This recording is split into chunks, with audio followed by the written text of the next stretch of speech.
Commander Rex slammed his clawed fist on the metal table, sending data tablets skittering across its surface. The sharp sound echoed to the war room of the massive alien ship floating silently in the dark space beyond Earth's moon.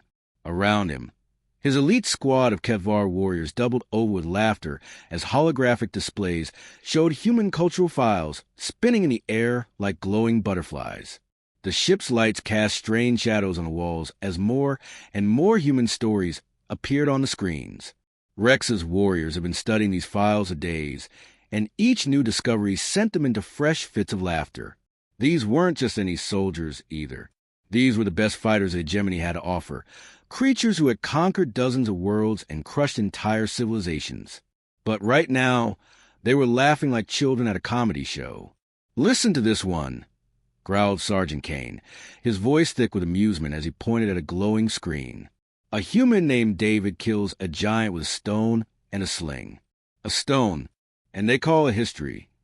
Kane's forearms gestured wildly as he spoke, his scales shimmering under the ship's lights. He had personally destroyed battle tanks with his bare hands, so the idea of using a simple stone as a weapon struck him as absolutely ridiculous. The other soldiers roared with approval, their various alien forms shaking with mirth. Some had tentacles that writhed with joy. Others had multiple heads that all seemed to be grinning at once. Lieutenant Val wiped tears from her compound eyes with one of her smaller arms. "Here's another good one," she gasped between laughs. Some human called Hercules wrestling a lion with his bare hands. These soft, pink creatures couldn't wrestle a houseplant, let alone a predator. The laughter grew even louder. These warriors had seen humans through their spy satellites and scout ships. They looked so weak, so fragile. No natural armor, no claws, no venom, no enhanced strength. Just soft skin and weak muscles. The idea that such creatures could fight dangerous beasts seemed like the biggest joke in the galaxy. Rex clicked his mandibles together, a sound that his species made when they were very pleased. "Look at this," he said, pulling up another file. "They have a story about a man named Samson who could tear apart metal gates and kill 1,000 enemies with the jawbone of an animal. The jawbone of a dead animal." He shook his head in disbelief. No wonder the species never left their little mud ball of the planet. They waste all their time creating wild fantasies instead of building proper weapons or learning real fighting techniques. More stories flashed across the screens. Tales of humans surviving impossible cold, fighting sea monsters, living through disasters that should have killed them instantly. Each new myth brought fresh waves of laughter from the alien soldiers. They shared their own conquest stories, comparing them to human myths and finding them completely opposite. Where humans told stories of individuals doing impossible things, the hegemony won through superior technology, overwhelming numbers, and genetic engineering that made their soldiers into living weapons. "These humans," chuckled Kane, "they probably think their little stories will scare us away. Maybe they think we'll read about their mighty Achilles and run home crying." The idea sent him into another fit of laughter. But in the corner of the room, away from all the noise and celebration, Dr. Lisa worked quietly at her research station. Her 6 arms moved gracefully across multiple interfaces, each hand operating different controls with a skill that came from years of scientific work. The xenobiologist's expression remained neutral, but her primary eyes kept flicking between the laughing soldiers and the data streaming across her screens. Unlike the warriors, Lisa had spent her career studying conquered species. She knew that every culture told stories, but there was something different about these human tales. They were too detailed, too specific. The descriptions of combat techniques, the knowledge of anatomy, the understanding of survival tactics. It all seemed too advanced for a species that had never left its home planet. But every time she tried to voice her concerns, the soldiers just laughed louder. They were so confident, so sure of their coming victory, that they couldn't see what was right in front of them. Lisa kept working, her scientific mind churning with questions that the warriors weren't asking. Rex stood up, his massive form casting a shadow over the entire room. His voice boomed with authority and confidence. "Prepare the invasion fleet," he commanded, his tone leaving no room for doubt or discussion. "This will be the easiest conquest in hegemony history. These humans and their funny little stories won't even slow us down. The warriors cheered and began filing out to prepare their weapons and ships. But Dr. Lisa remained at her station, staring at the human myths with growing unease. Something was very, very wrong with this picture. Dr. Lisa's workstation hummed softly in the quiet hours after the soldiers had retired to their sleeping chambers. The ship felt different at night, with only the essential crew on duty and the constant background noise of the engines creating a peaceful atmosphere. Most of the alien warriors were probably dreaming of their easy victory over Earth, but Lisa couldn't sleep. Something was bothering her about those human stories, something that kept nagging at the back of her scientific mind. She pulled up another human file, something called the Iliad. The warriors had mocked it earlier during their entertainment session, calling it a boring war story full of impossible heroes and dramatic nonsense. But as Lisa read through the ancient text with her trained scientific eye, the tactical descriptions made her pause and read them again more carefully. The text wasn't just telling a story about human warriors fighting each other. It was describing Bronze Age humans using very specific combat formations, detailing precise military strategies that seemed far too advanced for primitive people. Even more disturbing, the story mentioned anatomical weak points in armor that perfectly matched the physiology of the extinct Croth species from the Vega system. Lisa had studied the Croth during her early career. They were massive, insect-like creatures with natural armor that had specific weak spots at the joint connections. How could ancient humans, who according to all intelligence reports had never left their planet, know exactly where to strike a Croth warrior to bring them down? The knowledge was so specific that it read like a military training manual rather than an old poem. Lisa felt a cold chill run down her spine as she highlighted the relevant passages. She decided to dig deeper and cross-reference the data with other human stories. The human tale of Beowulf had been another source of great amusement for the soldiers, but Lisa approached it with new eyes. The story described a creature that the humans called Grendel, but the physical description, behavior patterns, and habitat preferences matched exactly with the Grendel-class predators that had wiped out 3 entire hegemony colonies before being completely eradicated by orbital bombardment. Lisa pulled up the classified files on those colony disasters. The environmental details in the human story were precise down to the metallic content of the creature's hide, the acidic nature of its saliva, and even the specific frequency of sound that could disorient it. This wasn't just similar information. It was identical to the scientific reports that hegemony researchers had compiled after studying the creatures that had killed thousands of their people. Her hands trembled slightly as she opened more files. Every human myth she examined contained details that matched real encounters with dangerous alien species, extinct civilizations, or classified hegemony military operations. It was as if the humans had been there, had fought these battles, had survived these encounters, and then somehow written them down as stories. But that was impossible. The timeline didn't make sense. These human stories were thousands of years old, written long before the hegemony had even discovered most of these planets or creatures. Unless, the next morning, Lisa waited anxiously for the daily briefing session. When Commander Rex and his officers gathered around the tactical display, she approached them with her findings carefully organized on her personal data pad. "Commander Rex," she called out, trying to keep her voice steady and professional. "I need to discuss some serious anomalies I found in the human data. These aren't just stories. They contain specific tactical and biological information that matches classified hegemony records." Rex barely looked up from his tactical displays, which were showing projected invasion routes and target priorities. His attention was completely focused on the military aspects of their mission. "Doctor, save your theories for later," he said dismissively. "We have a planet to conquer, and I need my team focused on practical matters, not academic curiosities." Lisa's mandibles clicked nervously, an unconscious habit when she was stressed or frightened.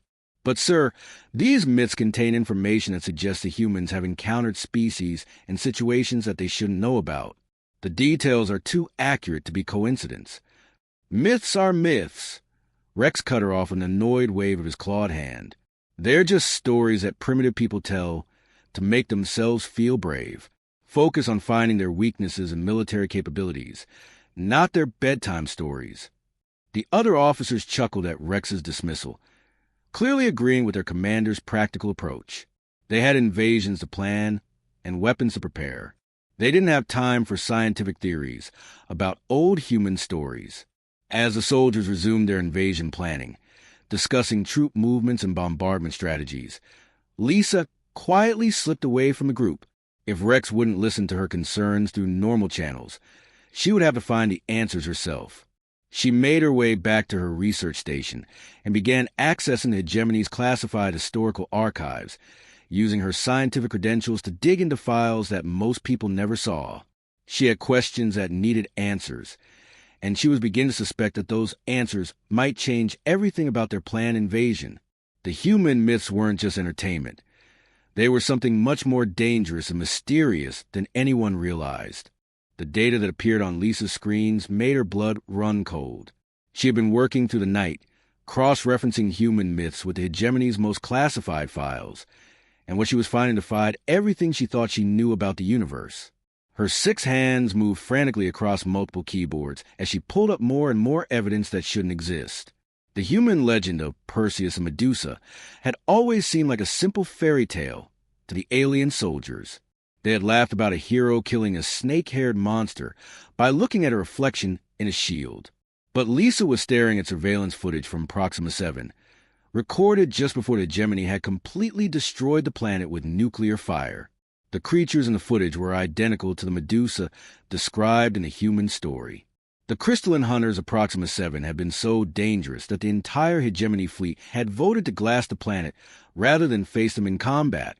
These beings could kill with direct eye contact, turning living tissue into stone-like crystal formations.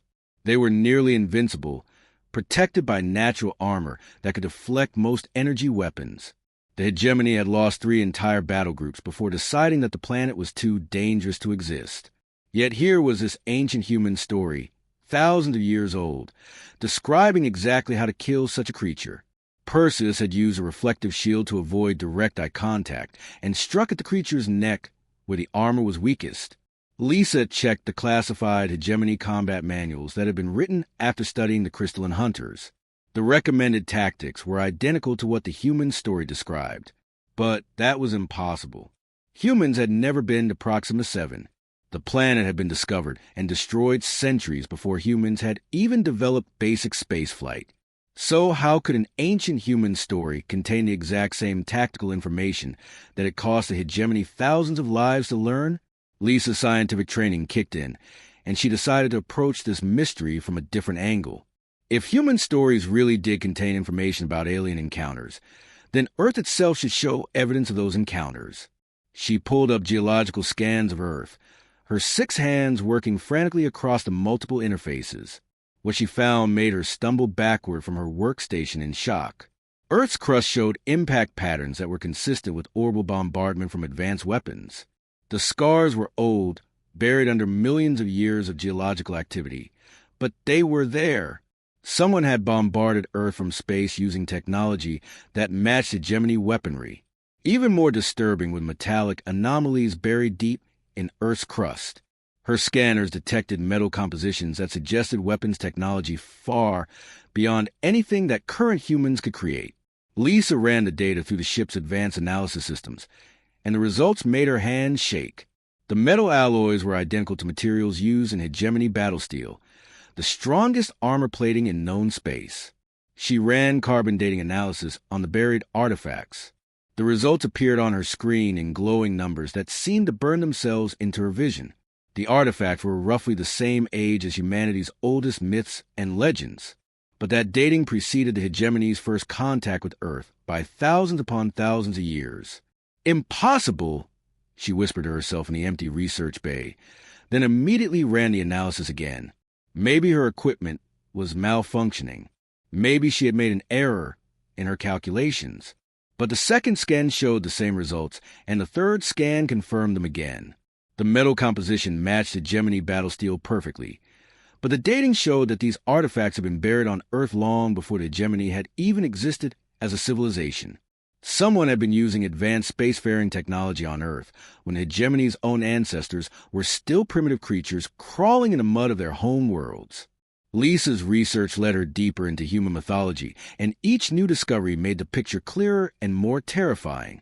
The human stories of Atlantis described a technologically advanced civilization that had vanished overnight, sinking beneath the ocean in a single day. But the environmental descriptions in these stories didn't match Earth's current conditions. Instead, they perfectly matched the atmospheric conditions, gravity levels, and seasonal patterns of a dozen different worlds in hegemony's outer rim territories. The human myth of Noah's flood contained even more disturbing details. Hidden in the ancient texts were references to massive ships that could preserve entire ecosystems, atmospheric processing equipment, and what could only be described as terraforming technology. The story described reshaping an entire world's climate and environment using tools that sounded identical to the hegemony's own planet modification systems. Lisa sat back in her chair, her multiple hearts racing as the implications of her discoveries crashed over her like a tidal wave. She stared at the screens full of evidence, cross-references, and correlations that painted an impossible picture. These weren't myths at all. These weren't the imaginative stories of primitive people trying to explain their world or make themselves feel brave. These were memories. Somehow, impossibly, these ancient human stories were historical accounts of real events, real encounters, real battles that happened across the galaxy. But if that was true, then everything the hegemony believed about humans was completely wrong, and their planned invasion might be the biggest mistake in military history. Dr. Lisa stood nervously in the main command center, surrounded by the hegemony's most experienced military officers. The room was filled with floating holographic displays, showing all her research data, genetic analysis charts, and comparative studies between human myths and alien encounters. Her 6 hands trembled slightly as she prepared to present findings that would change everything they thought they knew about Earth and its inhabitants. "You're telling us that these weak primates used to be spacefaring?" Rex's voice dripped with disbelief and barely contained anger. He had called this emergency meeting after Lisa had insisted that her discoveries were too important to ignore. Now he was beginning to regret giving her the chance to speak. "Doctor, this is the most ridiculous theory I've ever heard. These soft, pink creatures can barely leave their own atmosphere." Lisa took a deep breath and activated her main presentation display. "Commander, please look at the evidence before you dismiss it. The proof is overwhelming." The holographic projector filled the room with swirling data streams and three-dimensional models that cast strange shadows on the walls. The first display showed detailed genetic analysis of human DNA samples that their spy probes had collected from Earth. Human DNA contains dormant genetic markers that are found only in species that have survived extreme radiation exposure, Lisa explained, pointing to specific chromosome patterns highlighted in glowing blue. This isn't the kind of radiation you get from their sun, or even from cosmic background radiation. This is a specific type of radiation encountered only in deep space, near black holes, or in the engine cores of advanced starships. The alien officers leaned forward, studying the genetic data more carefully. Lieutenant Val's compound eyes widened as she recognized the patterns. "These markers," she said slowly, "they're similar to what we see in our own long-range scout pilots who spent decades in deep space." Lisa nodded and activated the next display. But that's not all. Earth's magnetic field shows clear signs of artificial manipulation. Someone or something has been adjusting the planet's electromagnetic properties for thousands of years, fine-tuning it to protect the surface from cosmic radiation. The display showed Earth rotating slowly, with artificial modifications to its magnetic field highlighted in bright red lines. The room fell silent as the implications sank in. Artificial manipulation of a planet's magnetic field required technology that even the hegemony struggled with. It was a kind of advanced terraforming that only the most sophisticated civilizations could achieve. Lisa continued with growing confidence as she saw that the officers were finally taking her seriously. Ancient human cave paintings aren't just primitive art. They depict star maps that are astronomically accurate for viewpoints from other solar systems. The display shifted to show photographs of cave paintings from Earth, with overlay graphics showing how they matched actual star positions as seen from distant planets. "The evidence suggests that ancient humans didn't originate on Earth," Lisa explained, her voice growing steadier despite her trembling hands. "They were explorers, possibly refugees from some great disaster, who settled on Earth after abandoning their advanced technology for reasons we don't understand." Lieutenant Val studied the genetic data with growing alarm, her multiple eyes scanning different sections of the analysis simultaneously. Wait a minute. These stories of humans fighting titans, dragons, and monsters that we've been laughing at. Lisa activated another display, showing side-by-side comparisons that made everyone in the room step backward in shock. They're not stories at all. They're historical accounts of their ancestors' encounters with the galaxy's most dangerous predators. The screen showed ancient human artwork next to hegemony surveillance footage of various alien creatures, and the matches were perfect. The Hydra and their myths, Lisa continued, matches exactly with the regenerative creatures we discovered on Kepler 442b, the creatures that wiped out our mining colony there. The display showed the multi-headed serpent from human mythology alongside footage of the regenerative predators that could regrow lost body parts and multiply when injured. Their descriptions of Cyclops creatures are identical to the mining robots that went rogue in the Centauri system and killed 3,000 colonists before we could stop them. Another comparison appeared, showing ancient Greek pottery depicting one-eyed giants alongside technical schematics of the automated mining units that had malfunctioned and turned against their creators. Commander Rex stared at the tactical assessments that had originally been written off as fantasy stories. Now he was seeing them through completely different eyes. Every human myth demonstrated advanced knowledge of warfare tactics, survival strategies, and combat techniques that the hegemony's own military forces used. The stories weren't primitive fantasies. They were compressed military histories passed down through generations. Their story of Odysseus, Lisa said, pulling up another file, describes navigation techniques that are identical to our own deep space exploration protocols. The challenges he faced matched the hazards that our own scout ships encounter when exploring unknown regions of space.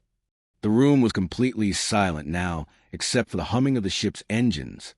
Every officer was staring at the evidence with growing horror as they realized what they were looking at. "If this is true," Rex said slowly, his voice barely above a whisper, "then we're not planning to invade primitives who've never left their home planet. We're facing a species with genetic memory of conquering the entire galaxy." The implications hung in the air like a deadly poison, and suddenly their planned invasion didn't seem like such an easy victory anymore. The massive hegemony vessel slowly pulled back from Earth's orbit, its powerful engines humming as it moved to what the crew now considered a much safer distance. The ship that had once approached Earth with the confidence of conquerors now kept several million kilometers between itself and the blue planet below. In the command center, the atmosphere had completely transformed from confident aggression to nervous, careful analysis. The alien officers who had once joked about easy conquest now spoke in hushed, worried tones. Commander Rex stood at the central command station, his clawed hands gripping the metal railings so tightly that they left scratches in the reinforced steel. Around him, his crew worked frantically at their monitoring stations, gathering intelligence from Earth with an urgency that hadn't existed during their original mission planning. The laughter and casual arrogance of just days before had been replaced by focused, almost fearful concentration. "Sir," reported Lieutenant Val, her compound eyes flickering between multiple data streams flowing across her screens. "I've been monitoring human communications around the clock, like you ordered. There's some very interesting developments that you need to see immediately." The main display screen activated, filling the command center with news feeds streaming live from Earth. What the alien crew saw made several of them step backward in alarm. The reports weren't showing the primitive, weak humans they had expected to easily conquer. Instead, they were watching something that seemed impossible. Humans were setting new records in extreme sports at an unprecedented rate. Athletes were pushing their bodies to limits that should have been physically impossible for their species.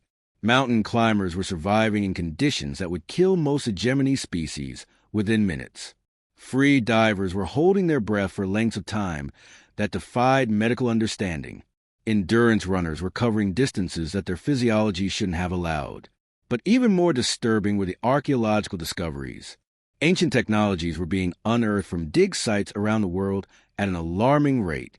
Metal artifacts that shouldn't exist in Earth's geological timeline were being discovered weekly. Stone carvings depicting advanced machinery were being found in caves that hadn't been opened for thousands of years. "Look at this report from their Himalayan region," Val said, highlighting a specific news feed. A climbing team just survived 3 weeks at altitudes where the oxygen level should have killed them in hours. They're calling it a miracle, but their performance matches the survival capabilities described in their old stories about heroes climbing to meet the gods. Dr. Lisa leaned closer to her monitoring station, her 6 hands working frantically to analyze the incoming data. It's like they're remembering, she whispered, her voice filled with awe and growing fear. The dormant genes are activating somehow. Their stories aren't just ancient myths anymore. They're becoming instruction manuals that their bodies are starting to follow. Rex studied intelligence reports that showed human athletes performing feats that violated everything the hegemony knew about human biology. Deep-sea explorers were reaching ocean depths and pressure levels that their bodies shouldn't have been able to withstand. Their equipment readings showed humans surviving in environments that were supposed to be instantly fatal to their species. "Sir, you need to see this," called another officer from across the command center. "We're picking up increased brain activity patterns across human population centers. It's like their entire species is experiencing some kind of collective awakening." The reports kept flooding in, each one more impossible than the last. Humans were demonstrating enhanced problem-solving abilities, showing intuitive understanding of complex technologies they had never encountered before, and displaying physical capabilities that seemed to come from nowhere. Rex watched footage of human engineers who were suddenly designing propulsion systems that resembled technology described in their oldest legends. Scientists were making breakthrough discoveries in fields they had only theoretical knowledge of days before. It was as if an entire species was suddenly remembering knowledge they had never learned. "New orders," Rex announced grimly, his voice carrying none of its former confidence. "Invasion is postponed indefinitely. All attack preparations are to be halted immediately. Instead, prepare our diplomatic contact protocols. We're going to approach these humans as equals, not as conquests." His officers looked at him with surprise, but they had seen the same evidence he had. The idea of invading Earth was no longer just risky. It was potentially suicidal. As the command crew watched their screens with growing anxiety, more reports continued to flood in from Earth. Humans were beginning to achieve things that their ancient myths had always claimed they could do. Whether through genetic awakening, collective unconscious memory, or some other mechanism they couldn't understand, humanity was starting to remember what it had once been capable of. The last transmission Rex received before ordering his communications officer to initiate peaceful diplomatic contact was from Earth space agencies. The humans had just announced ambitious plans for deep space exploration missions using theoretical technologies that bore striking resemblances to propulsion systems and life support methods described in their oldest legends and myths. Rex stared at the transmission data, feeling a chill run down his spine as he realized what he was witnessing. Humanity's age of mythology and primitive existence might be ending right before his eyes, and their age of remembering who they really were had just begun. The hegemony had come to conquer a world of primitive storytellers. Instead, they had accidentally awakened a species of forgotten galactic explorers.